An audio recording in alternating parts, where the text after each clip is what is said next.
In this video, I will show you how to change font in Odoo. So if you want to change your font, what you can do is you can head over right here to this site option. And in here, we can see all of this. So for this page, let's head over right here to this properties option. And you should be able to see in here this case.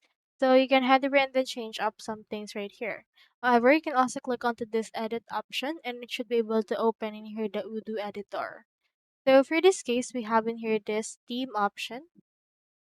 And into this theme, you can head over and see in here that we have the language and in here we have the font family. You can click onto that and then change in here a font that you want.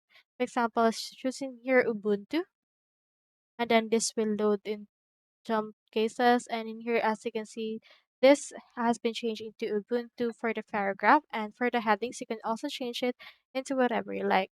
For example, for this case, let's head over and then change that into Ubuntu as well and then this will load and you should be able to see that it's already been changed as well.